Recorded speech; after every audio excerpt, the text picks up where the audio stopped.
वेदव्यास ने कहा है, जो व्यक्ति क्रोधी पर क्रोध नहीं करता है और उसे क्षमा कर देता है, वह अपनी और क्रोध करने वाले व्यक्ति की महासंकट से रक्षा करता है। गौतम बुद्ध ने कहा है, क्रोध को पाले रखना गर्म कोयले को किसी और पर फेंकने की नियत से पकड़े रहने के समान है। इसमें हमारा ही हाथ जलता है। नमस्कार मेरे सनातनी मित्रों, हम हिंदुस्तानी चैनल पर आप सभी का बहुत बहुत स्वागत है और साथ ही आपके मंगलमय जीवन की शुभकामनाओं के साथ आज के वीडियो की शुरुआत करते हैं। मित्रों, मैंने पहले वीडियो में आपको बताया था कि मैं अभी एक योगा सेमिनार में हूँ और वहाँ का अनुभव और कुछ बातें आज मैं आपके साथ शेयर करने वाली हूँ। मित्रों, आध्यात्मिकता जीवन का अभिन्न अंग है। जैसे जैसे आप कदम बढ़ाते चलेंगे वैसे वैसे ही नए प्रकृति के आयाम खुलते जाएंगे। प्रकृति का एक नियम है कि कुछ भी चीज़ अपने पास रखती नहीं है, बल्कि दुगुना करके वापस देती है।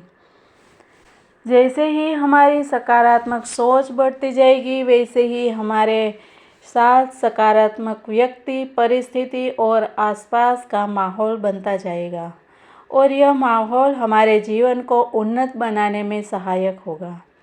तो सबसे पहले खुद को बदलना बहुत ज़रूरी है। जैसे कि बहुत लोग हमेशा दूसरों को ही कुछ न कुछ सलाह देते रहते हैं, लेकिन वो जीवन में खुद को उतारते नहीं हैं।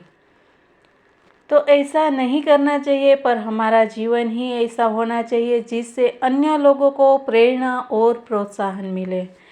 अभी हमारे सेमिनार की बात करें तो उसमें पहले दिन शांत कैसे खुद को रखे वो बताया। जैसे कि प्रकृति जैसी भी है, हम उसको स्वीकार करते हैं और अपना जीवन उस हिसाब से हम जीवन को ढालते हैं। वैसे ही अगर कोई व्यक्ति, परिस्थिति ऐसी आ जाए तो हमको उसको स्वीकार कर लेना चाहिए, तभी हम शांत रह सकते हैं।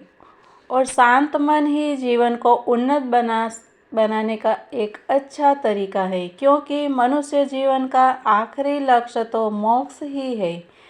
मोक्ष का मतलब सभी इच्छाओं से परे होकर खुद को ऊपर उठाना, जीवन को उन्नत बनाना।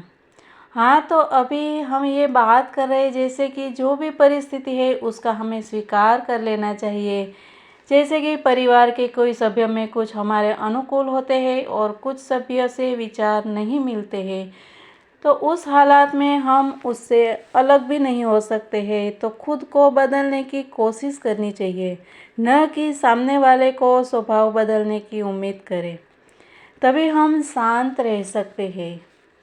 जैसे कि बारिश के मौसम में बहुत लोगों को बारिश पसंद नहीं होगी, पर उसका स्वीकार करना पड़ता है, क्योंकि ये कुदरत का ये जो नियम है वो उस हिसाब से बारिश उनके टाइम पे होती ही रहती है।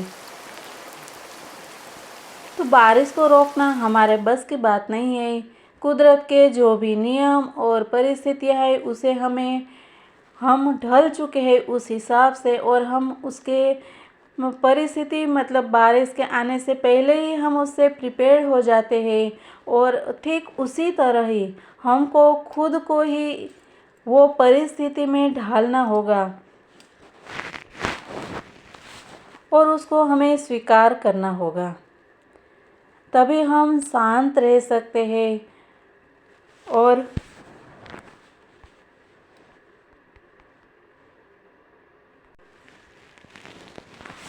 हम उसे परिस्थिति को स्वीकार करके तभी हम शांत रह सकते हैं और हम हालात को ठीक होने का इंतज़ार कर सकते हैं। दूसरी बात यह है कि शांत मन में रचनात्मकता का अवसर बढ़ता है, जबकि क्रोध हमें बर्बाद कर देता है। यहाँ गीता जी का एक श्लोक याद आता है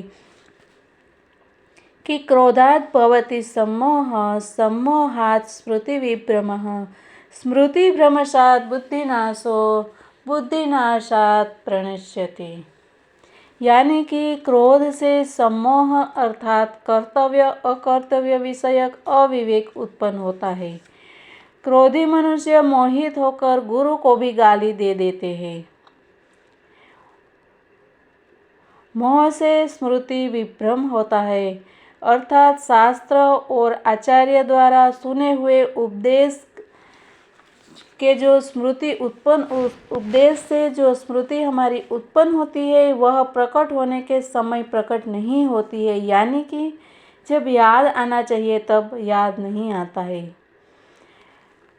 तो स्मृति भ्रम हो जाता है और स्मृति भ्रम से ही बुद्धि का नाश होता है।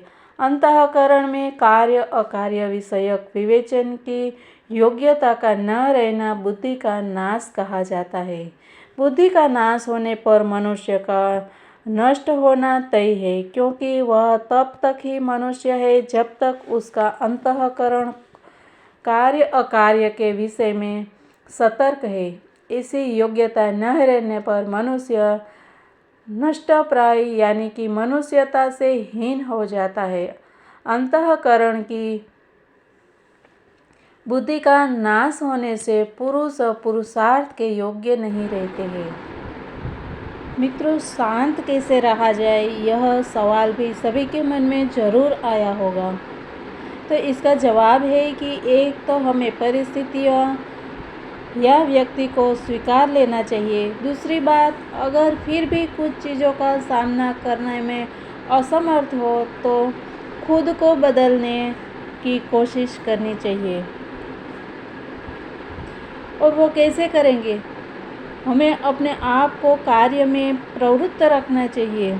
एकांत में खुद से बातें करनी चाहिए, जिसको मंथन कहा जाता है। अपने आप से बड़ा मित्र कोई नहीं है। एकांत का मतलब हम प्रकृति के साथ जुड़ना कहेंगे। कहीं टहलने निकल जाए, कहीं नदी झरना पहाड़ के बीच चले जाए और प्रकृति के सानिध्य में कुछ पल बिताए।